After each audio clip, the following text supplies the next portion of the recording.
Começando aqui por picadas de abelhas e vespas, né? Algo extremamente comum, que provavelmente todo mundo aqui ou já foi picado ou conhece alguém bem próximo que já foi picado. Recomendação forte, o nível de evidência aqui, B. Se uma pessoa sofrer anafilaxia, e a gente já estudou que a anafilaxia na aula 2, aquela alergia muito grave, devido a uma picada de abelha, vespa ou marimbondo, e um autoinjetor de epinefrina estiver disponível, a pessoa deve auto-administrar o autoinjetor. Então, o autoinjetor, que ainda não tem disponível no Brasil facilmente, porque tem que ser adquirido no exterior quando prescrito, ele vai fazer com que essa adrenalina seja injetável e é a adrenalina que vai salvar a vida.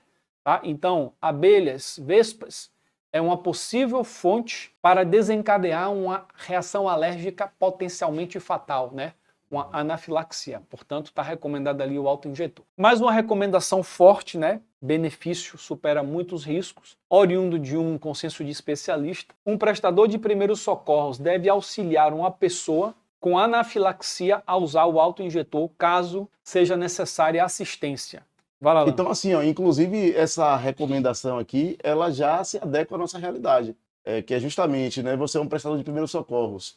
Apesar de ainda não ser tão disponível aqui não ter essa disponibilidade para você adquirir o EpiPen, por exemplo, mas tem pessoas que adquirem isso no exterior, né, com receita médica e tal. Então aqui você, no Brasil, a gente não pode, um prestador de primeiros socorros, prescrever uma medicação, mas ele pode auxiliar, tá, uma pessoa que já tenha esse dispositivo, né, acredito que se uma pessoa ela anda com isso aqui, ela já tem algum histórico já de alergia, já prévio, né? Por isso que provavelmente ela adquiriu. E aí tá bem indicado aqui, ó, grau 1 de recomendação, você auxiliar, tá, a administração da adrenalina, que de fato é a substância que vai salvar a vida de uma pessoa que esteja passando por um quadro de anafilaxia grave, né? Lembrando que esse edema, né, todo esse inchaço que esse paciente faz, ele pode ameaçar agudamente a via aérea desse paciente, pode obstruir. E a mesma conduta interessante, Léo, que é a mesma conduta que é realizada por uma equipe profissional. Então, assim, a adrenalina é o que seria realizado com o SAMU 92, é o que seria realizado dentro de um hospital também. Tão importante esse medicamento, essa droga na anafilaxia, que eles buscam trazer isso para o leigo fazer. Para ser uma medicação injetável para o leigo administrar, tamanho o benefício que ela traz. Então, assim, a gente recomenda que os instrutores do ecossistema do IBRAP, eles adquiram um trainer desse, que é um simulador do autoinjetor de adrenalina. No Brasil dá para adquirir hoje, se eu não me engano, está em torno de 80 a 90 reais. Por quê? Porque a pessoa pode auxiliar, então é bom conhecer. Tem uma travinha aqui, você tira a trava, é feita a administração aqui, por exemplo, no baixo lateral aqui da coxa, deu clique, tá? A gente segura aqui, né, por uns 10 segundos, quando retirar, observe que agora a agulha aqui está escondida, massagear aqui por uns 30 segundos e posteriormente colocar o dispositivo numa caixinha rígida de plástico para levar para o hospital junto com a vítima, tá? Então esse aqui é o autoinjetor de adrenalina. E interessante, viu, gente, que aqui, por exemplo, ó, Léo tentou agora, ele teve que destravar para voltar. Vamos aqui, ó. Volta aí, Léozinho, só para mostrar pro pessoal. Só foi para guardar, obviamente, isso aqui é um de treinamento, exato, tá? Ó, você percebe que antes de Léo simular a autoaplicação, não tinha nenhuma agulha exposta. E continua sem ter. Porque justamente ele tem um mecanismo de segurança para evitar algum tipo de acidente pérfuro-cortante. Então, a agulha ela só vai ser exteriorizada quando isso aqui for retirado da trava aqui atrás e for pressionado no vasto lateral aqui da coxa do paciente. Pronto. Depois que você sai, que termina a aplicação, ela já trava automaticamente para que a agulha não fique exposta. Perfeito. E machuque outra pessoa. Quando ele está na posição aqui inicial, né, a agulha obviamente não está exposta, mas no momento que ele é aplicado, aqui não aplica porque está com a trava de segurança. Se eu tirar, ó, a agulha foi. A agulha vai. Então ela agora está na pele. Se ficasse como está, ela iria ficar exposta. Por isso que o dispositivo avança para cobrir a agulha que também avançou para poder fazer a injeção. Ok? Então aqui está só revisando tamanho e importância desse dispositivo e aí relembrando aqui nesse caso que pode ser necessário. Terceira recomendação forte também, recomendação de consenso de especialista. Se uma pessoa sofreu uma anafilaxia devido a uma picada de abelha, vespa ou marimbondo, o sistema de resposta de emergência deve ser ativado. Então ligar para o 92, tá? Se ela fizer uma anafilaxia, não é toda pessoa que for picada por um desses insetos que você vai ter que ligar sempre para o SAMU. Mas Se houver dúvida... Se tiver dúvida, pode ligar. Exatamente. Mas se desenvolver sintomas de anafilaxia, aí tem que ligar, não tem escolha. E assim, valendo a ressalva que independente, viu, do qual foi a origem, sintomas de anafilaxia deve acionar o serviço de emergência, tá? Que só está ressaltando porque a temática é picada de abelha e vespa. Recomendação 4, também uma recomendação forte, picadas nos olhos devem ser avaliadas por um profissional médico treinado. Existem relatos e risco de perda da visão devido a picadas nos olhos, né?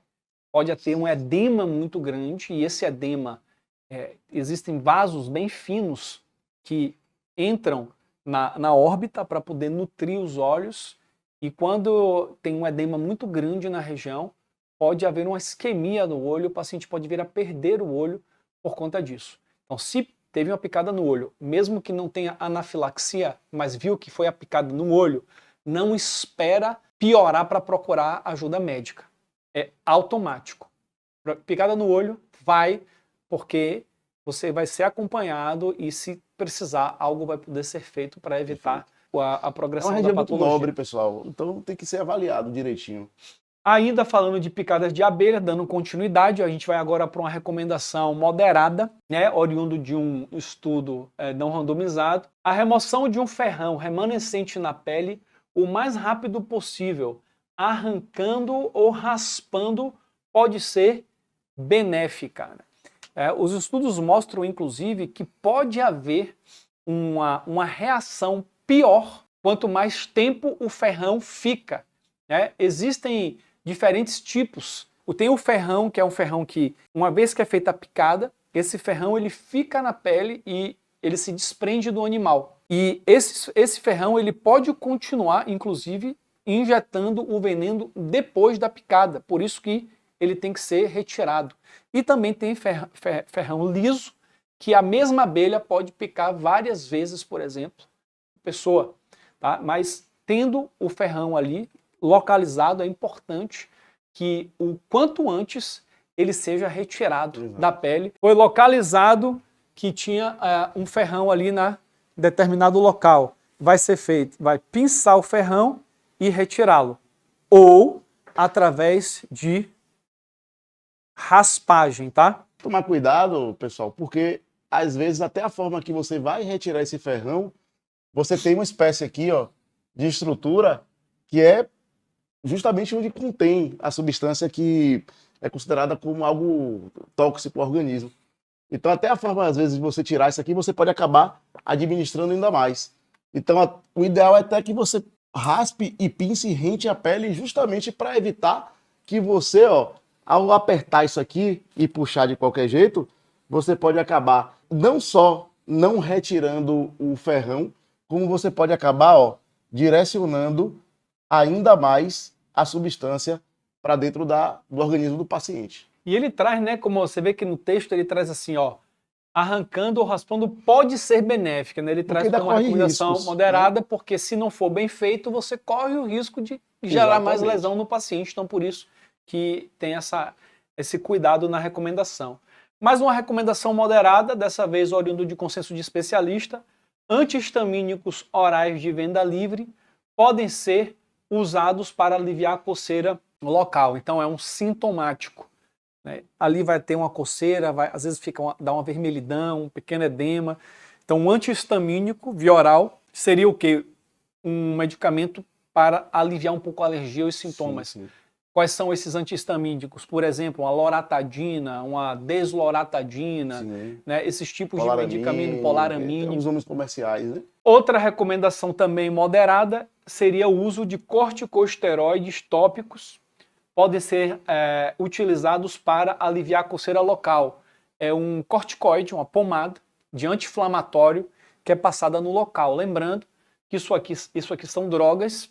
Exato. Que nos Estados Unidos, pela legislação americana, tem uma permissão muito maior do uso de medicamentos a nível de primeiros socorros. Por exemplo, um socorrista administrar o medicamento em quem precisa. Ele tem um kit dele, por exemplo, com várias medicações. Lá nos Estados Unidos é mais permissivo para ele pegar e e administrar a medicação de venda livre, vamos Ele dizer está assim. coberto. Está coberto. No Brasil, cuidado. Venda livre, ótimo, você pode ter no seu kit, você pode utilizar esse medicamento, mas se você fizer o uso em outra pessoa e houver dano, você pode responder, porque no Brasil não há essa autorização de uso de medicamentos em outras pessoas a nível de primeiros socorros. Sim. Mas uma recomendação moderada é razoável lavar a área da picada da abelha, vespa, maribondo com água e sabão. Então aqui, ó, diferente de ferimentos nos protocolos de trauma, onde ele traz ali fazer uma lavagem com a água ou com solução fisiológica, aqui ele já traz a possibilidade de lavar com água e sabão o local. Sim. E aí uma recomendação fraca, porém recomendação, a administração de paracetamol de venda livre e anti-inflamatórios não esteroides, que são os AINES, cetoprofeno, diclofenaco, né, ibuprofeno, animezolida, etc., pode ser considerada para aliviar a dor local. Mais uma vez, ressalva, protocolo americano. Então ele traz aí vários tipos de medicamentos com o intuito de melhorar sintomas. Nenhum desses medicamentos citados aqui, ele pode, por exemplo, reverter um quadro de anafilaxia. O único que reverte o quadro de anafilaxia, que fique bem claro, é a adrenalina.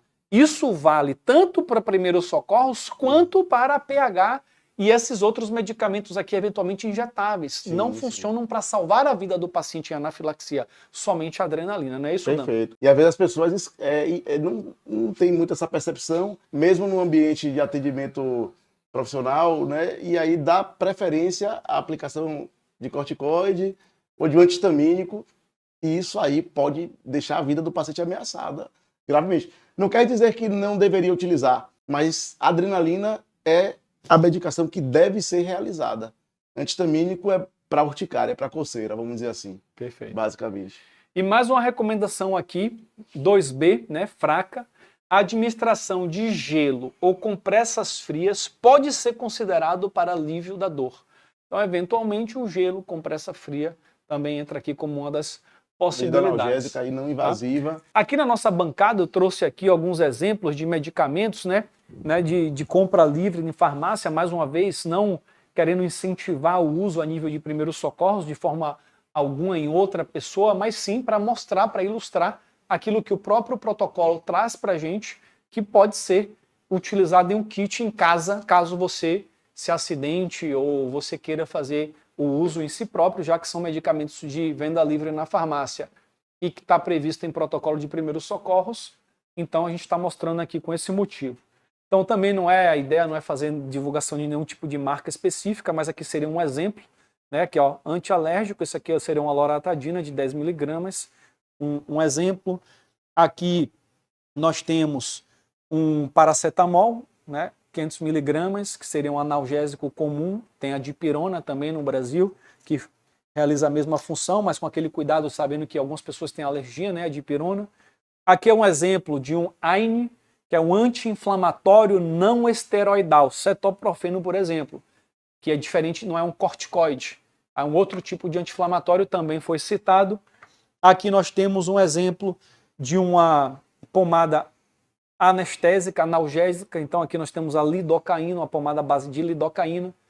Também aqui já é um medicamento, ó, já está dizendo aqui, ó, venda sob prescrição médica, né? Ele vem aqui na bula, venda sob prescrição médica, apesar de você comprar na farmácia sem prescrição. Não há exigência, a farmácia não pede a prescrição médica para esses medicamentos, apesar de estar aqui a tarja de que deveria ser com prescrição médica.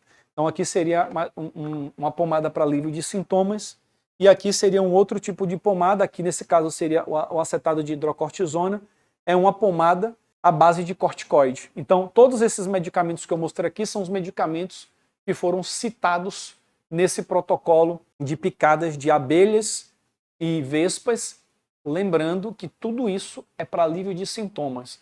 Tem o gelo, compressa fria também como opção, alívio de sintomas. O que é que preocupa de verdade é a anafilaxia. Se tiver anafilaxia, tem que acionar a emergência, porque vai precisar de adrenalina se não tiver o autoinjetor de adrenalina ali no local. E a remoção do ferrão com os devidos cuidados que foram mencionados aqui. Para quem não conhece, a Universidade do APH é um aplicativo que nós desenvolvemos de educação continuada em APH, tipo Netflix, onde existem vários cursos teóricos, práticos e com um sistema de pontuação que te ranqueia no ranking nacional do APH e faz com que você possa aparecer para o mercado de trabalho. Quem ainda não baixou o aplicativo da Universidade do APH, já pode ir lá no Google Play, na Apple Store, digitar Uniap ou clicar no link que está disponível aí para vocês.